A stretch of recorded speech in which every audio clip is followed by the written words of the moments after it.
얘기를 좀 했으면 하는 게, 국가적인 정책이나 사업을 제가 가볍게 들여다보니까 이게 매번 정권이 바뀔 때마다 지원되는 예술의 방향이 상당히 많이 다른 게 있더라고요. 예술인들의 이 연극하는 분들의 고민 중에 하나가 많이 있을 시기인데, 이제 국가 정책적인 방향이 비대면 쪽으로 좀 이렇게 많이 진행해야 할 것 같고, 여기에 대해서는 좀 가볍게 좀 이런저런 이야기가 나눠보고 싶어서. 슬프죠. 근데 어쩔 수 없죠. 시대의 흐름. 비대면 정책을 내는 사람들도 라이브를 더 좋아하실 거예요. 근데 이제 연극을 안 할 수는 없으니까 어쩔 수 없는 대안인 거죠. 저는 뭐 그냥 마스크 쓰고라도 라이브를 원하죠. 그렇죠. 어쩔 수 없어요. 어쩔 수 없습니다. 이 말이 계속 반복될 수밖에 없는 거죠. 어쩔 수 없어요. 그래도 가야죠. 계속 가야죠. 영화들 같은 경우도 지금 개봉을 못하고 네. 지금 다 드라마 같이 넷플릭스나 이런 창구에 팔고 있는 실정이잖아요. 수백억이 들여서 만든 영화나 드라마 또한 그렇게 되고 있는 세상인데, 여기서 이제 연극은 또 라이브만의 맛이었는데, 최근 제가 전공할 때부터 지금까지도 보면 연극은 어쨌든 자생하기 힘들었잖아요. 그동안 그 연극만의 수입으로 살아남는다라는 게 과연 지켜야 할 정체성이 무엇일까요? 왜 연극을 해야 된다고 주장하지? 이런 생각이 좀 들더라고요. 그래서 그거를 지금 찾아야 하는 시기가 아닌가. 그냥 라이브만의 묘미, 이것만을 주장하기보다는 어떻게 생각하시나요? 일단 연극은 종교 같아요. 뭔가 외면하고 싶었던 자신과 마주할 수 있게끔 배우들이 언어화해주고 신체화해주고 영혼적 울림을 거울을 통해서 보여주듯이 관객들을 각성도 시키고 정화도 시키고 나아가야 될 방향에 대해서도 이제 질문을 해줬었기 때문에 그리스 비극 시대 때나 그리스 로마 시대 때나 중세 시대 때나 배우들과 같이 사유하고 사색하고 깨닫고 그랬는데, 지금은 이제 볼거리가 너무 많아서 그렇죠. 책들도 좋은 게 많이 나오고, 굳이 뭐 배우들을 통해서 보지 않아도 볼 수 있는 거리들이 너무 많았죠. 지켜야 할 어떻게 보면 정체성이라고 할 수 있는 하나가 되는 것, 관객과 배우가, 지금 시대를 살아가는 관객과 지금 현존하는 배우가 하나가 되어서 어떤 문제, 시대적 문제를 같이 고민하고 같이 웃고 울고 깨닫는 이 연극이라는 도구가 좀 하찮게 돼버렸죠. 그래서 근데 이게 뭐 지금 시대의 문제는 아니고 벌써 오래된 일이고, 영국 극작가 피터 셰퍼의 고곤의 선물에 그런 대사가 있잖아요. 이미 죽어버린 연극에게 연극 영화과 교수가 된 데 아니고 인공호흡을 하며 살릴 수 있을 거라고 믿었다. 하지만 연극은 죽었어 라는 얘기를 한단 말이에요.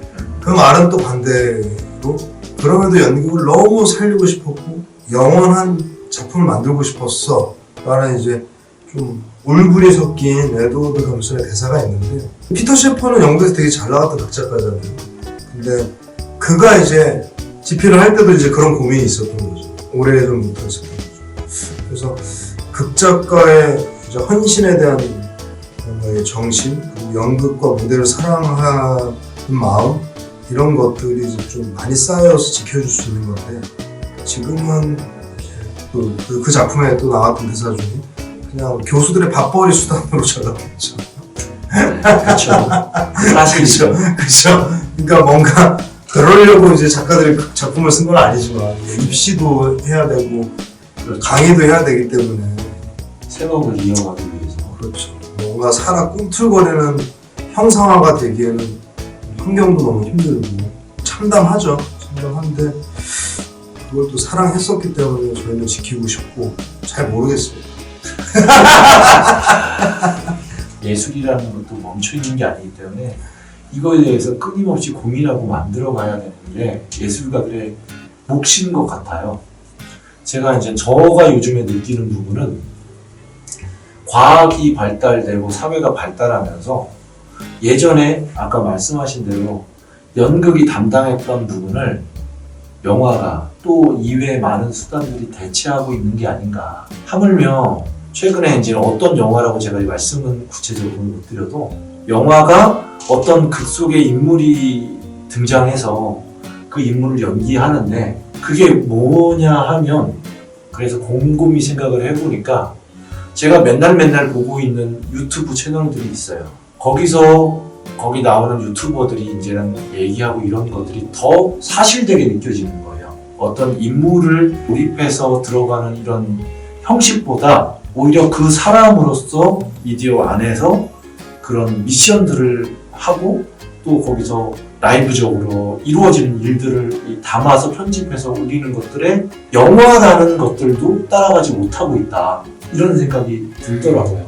하물며 연극 같은 경우는 오래전 작가들이 써서 오랜 연습을 통해서 그 스토리대로 거기 가잖아요. 그러다 보니까 이런 부분에서 이제 점점 밀리고 있지 않은가. 그래서 좀 라이브적인 공연이나 즉흥적인 공연들이 많이 생겨나고 그런 거 아닌가라는 생각이 좀 들더라고요. 그럼 과연 어떤 부분으로 우리가 심장이 멈춘 연극을 살린다가 아니라 과연 어떤 부분으로 같이 공생할 수 있는 방법이 있을까요? 사실 그런 고민이 많이 들더라고요. 지속 가능한 교류가 있어야 될 것 같아요. 다 비대면 공연이나 다 좋은데 그게 일회성으로 그치면은 그렇죠. 사실 뭐 또 다른 유적이 되는 거고 뭐 안톤 체험이나 톨스토이 단편 같은 것도 하루에 한 편 좀 부담스러우면 일주일에 한 번 지속적으로 계속 라이브 방송이 된다? 어떠한 채널에?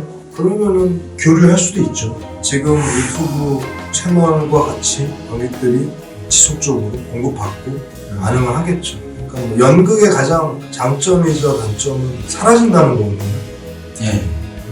사라지니까 아름다운 것도 있지만 사라지니까 허망한 것도 있잖아요. 그렇죠. 그걸 만약에 기록화시킨다면 그게 지속적으로 계속 매주 올라간다면 좀 힘이 생기겠죠. 근데 이제 그만큼 무대에서 보여줬던 호흡이나 그런 울림들은 사실 카메라에 담기는 순간 안 잡히는 부분들이 있기 때문에 그만큼 뭐 마이크나 촬영 장비 같은 경우는 훨씬 좋아야 하겠죠. 미세한 소리까지 다 잡아낼 수 있는 그리고 지속 가능한 교류. 그것이 지금은 가장 제가 생각하기에는 좋은 대안입니다. 그런 테크닉들을 배우들이 익힌다고 하면 과연 영화와 연극의 차이점이 무엇이 될 수 있을까요? 사이즈겠죠. 어쨌든 뭐 촬영 사이즈도 다르겠지만 연극 배우들은 이제 좀 몸으로 표현을 전체적으로 하는 부분들이 강하기 때문에 표정도 중요하겠지만 온몸으로 표현하는 것들을 그것에 맞게 잘 잡아낸다면 영화에서 커트 나눠서 연결하는 것이 아닌 그냥 긴 하나의 호흡으로 바라볼 수 있겠죠. 그게 좀 차이가 있겠죠.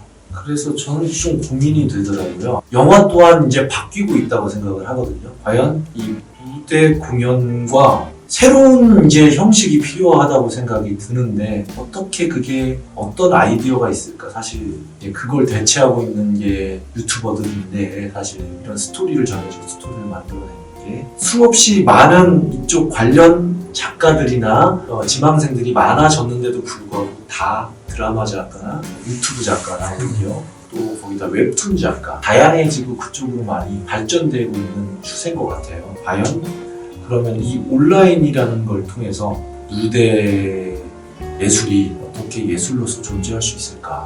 모두가 많이 고민하고 있는 것 같더라고요. 하물며 제가 얼마 전에도 모차르트라는 카페에서 옆 테이블에 있는 연극하시던 제작하시는 분들이 이제 그거에 대해서 담론 계속 나누시더라고요. 하나의 몸부림이라고 생각합니다. 지금 이 순간도 시도해보는 거. 한 가지 더 얘기해 주실 거 있어요? 형식적인 장비 문제나 촬영 문제는 새로운 형식이 계속 나와야 될 것 같은데 예. 우리가 공부해야 될 인문학과 문학은 이미 나온 것 같아요. 명작품들이 너무 많은 것 같아요.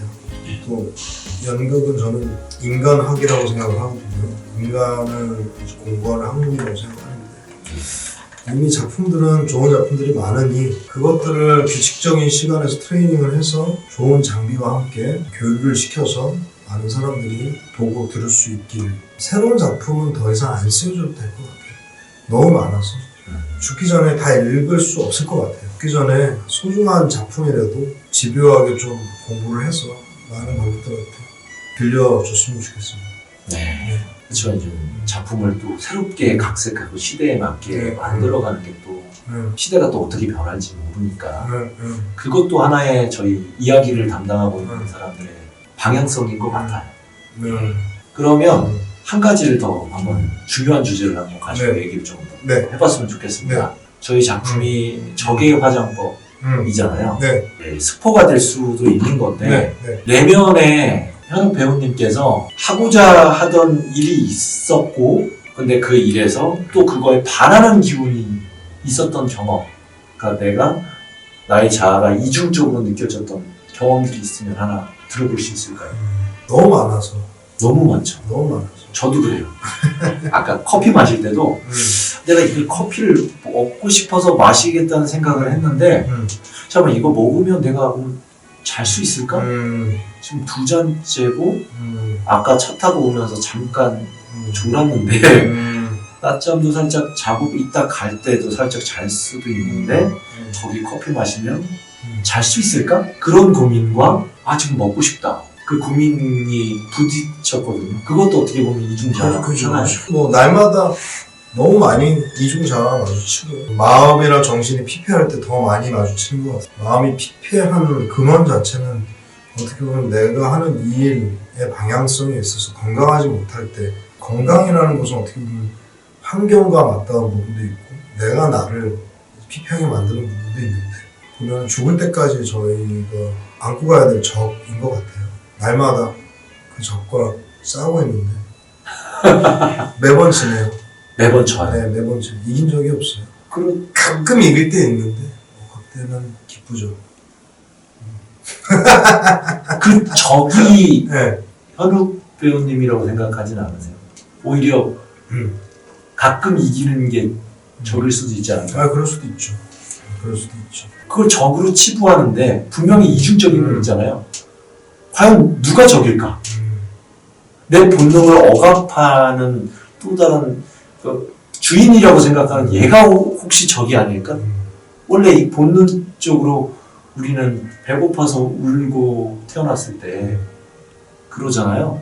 거기에 입혀진 게 오히려 적이 아닐까? 그죠.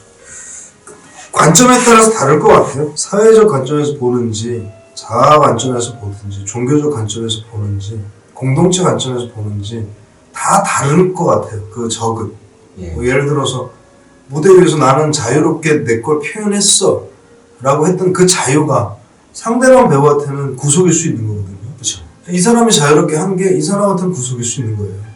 하지만 이 사람을 자유롭게 하는 게 무슨 방법인지 고민을 한다면 그때는 적이 아니라 이제 하나가 되어가는 이제 공동체가 돼가는 거란 말이죠. 그랬을 때 그죠. 제가 적일 수도 있고 저를 힘들게 하는 게 적일 수도 있죠.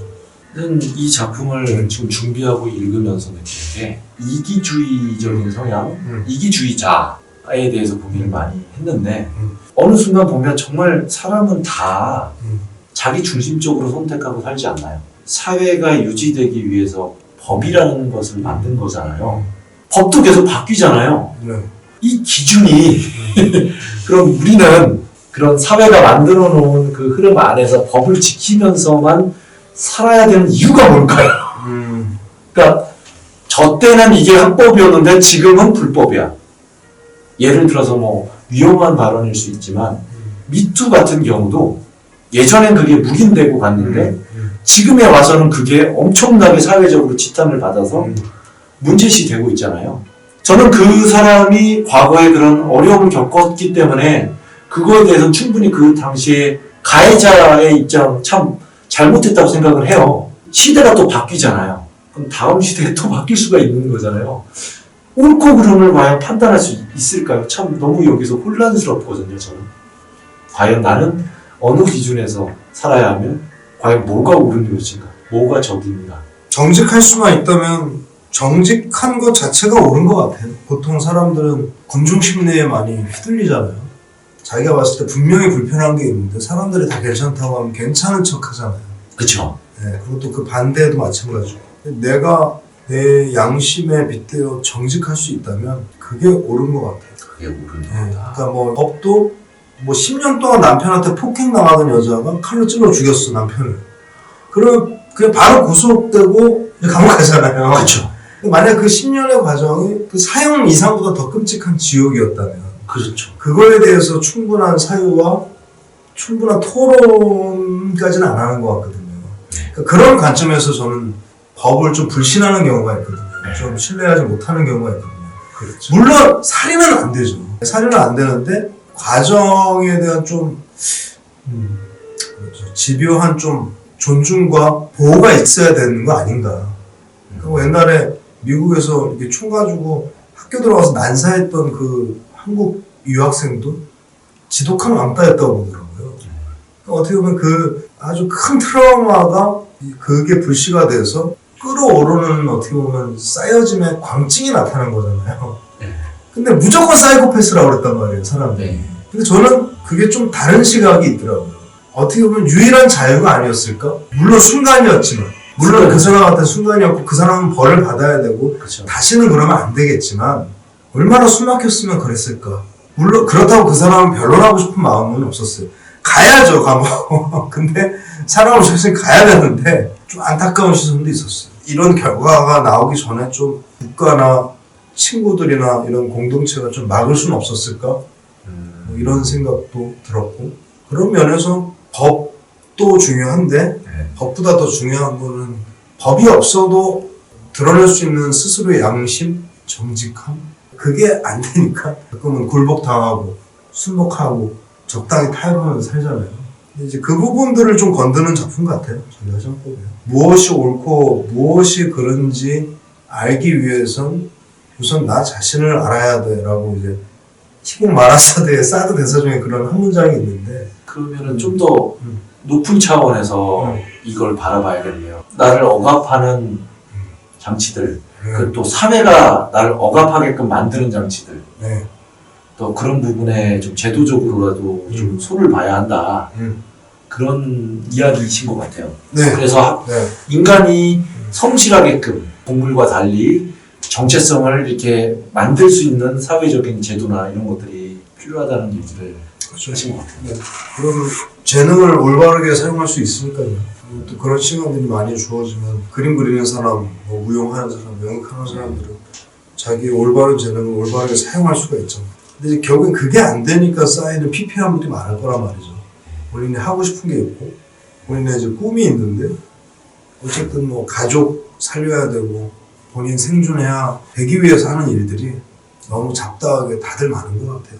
그러다 보니까 집중을 할 수가 없는 상황들도 많이 생기는 것 같고, 그럼에도 불구하고 신념을 지키는 사람들은 있죠. 근데 그분들은 대체적으로 집이 잘 사시더라고요. 일단은 못 사는데 하는 사람도 있죠. 네. 근데 이제 그런 사람들은 대부분 빚이 많더라고요. 용기가 있으신 분들이에요. 네. 빚이 있는데도 불구하고. 네, 그렇죠. 네. 사회가 네. 그런 것들을 책임져주고 네. 좀 사회가 발달하고 모두가 잘 먹고 살 수가 있는 사회가 되면 사실 그런 이제 이기심이 줄어들 거다. 이제 그렇게 예상할 수도 있을 것 같아요. 그런데 그게 참 지금 우리나라 같은 경우는 상당히 발달해 있는데도 불구하고 아직도 빈부의 격차가 상당히 심하기 때문에 아직도 사기꾼들이 넘쳐나는 것 같아요. 사실 그런 부분 때문에 또다시 사람들이 이제는 또 이제 문제가 계속 되고, 그렇죠. 그럼에도 불구하고 이 적외화장법이 어떻게 보면 비극과 같이 경각심을 주는 게 될 수 있겠네요. 그렇죠. 한번 자신을 돌아볼 수 있는 작품이죠. 저도 이제 그런 부분이 좋아서 이걸 작품화 시켜야겠다 하고 싶다라는 생각을 했던 것 같아요. 처음에는 읽어보고 되게 자극적인 부분도 있고 상당히 또 저한테 뭔가 울림을 주는 느낌도 있었기 때문에 하고 싶었는데 구체적으로 이걸 통해서 관객들한테 뭘 얘기하지?